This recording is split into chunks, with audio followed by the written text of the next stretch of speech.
Veiller et surveiller.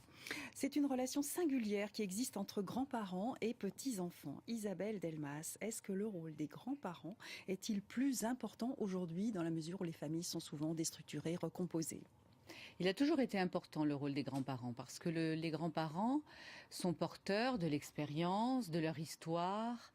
Donc ils font des liens avec le passé. C'est important pour l'humain d'avoir un lien avec son passé, de savoir d'où on vient et ce qui s'y est passé, etc. Son histoire.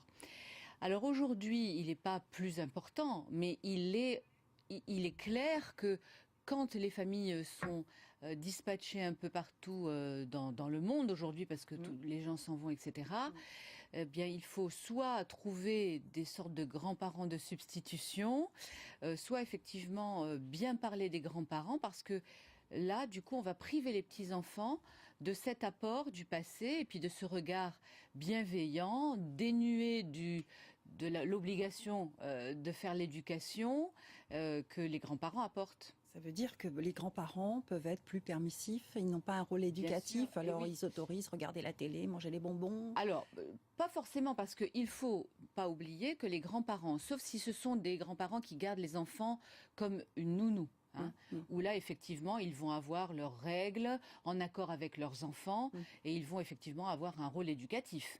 Mais si ce sont juste des grands-parents qui sont là le week-end ou le mercredi, là, c'est plus un rôle éducatif. Le rôle éducatif est laissé aux parents. Les grands-parents doivent quand même faire attention aux demandes des parents, parce qu'il ne faut pas qu'il y ait contradiction flagrante. Il peut y avoir des petites contradictions, il n'y a rien de plus merveilleux que de rentrer chez mamie et de manger le petit bonbon que maman n'autorise pas parce que c'est un secret entre papy, mamie et moi, par exemple, évidemment. Donc les grands-parents peuvent quand même faire preuve d'autorité ? Ou pas trop. Ils doivent bien sûr faire preuve d'autorité dans la mesure où effectivement ils sont avec leurs petits-enfants, mais c'est une autorité bienveillante. Pour que les enfants soient cadrés. On le sait, les enfants ont besoin d'être cadrés.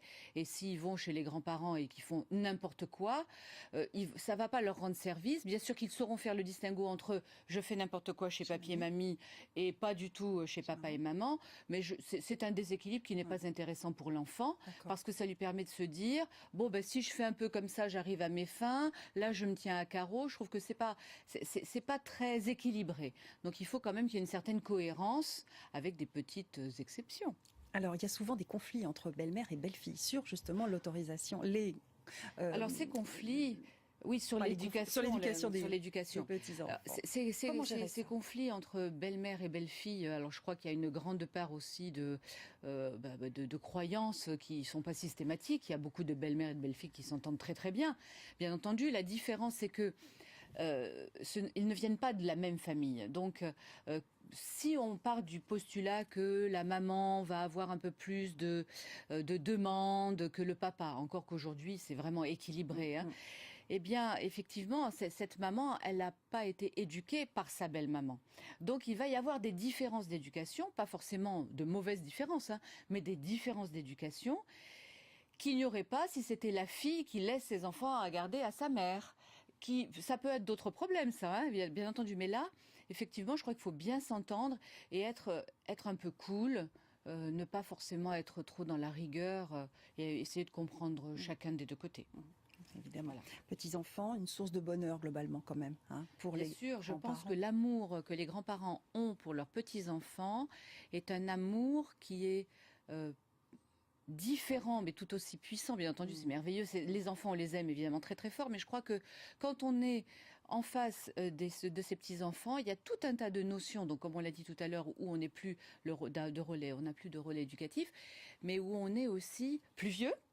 Donc on est devenu plus sage, on a pris la mesure du temps qui passe, de celui qui nous reste, dans le meilleur des cas, et on veut vraiment profiter. Voilà. Et on est plus disponible. Voilà. Et puis on a aussi le recul, on a le recul sur l'éducation qu'on a donnée à nos enfants. Peut-être ce qu'on a raté, peut-être ce qu'on a réussi, et du coup on a un regard neuf et nouveau. Merci beaucoup Isabelle pour ce regard sur les petits-enfants de la part des grands-parents. Alors,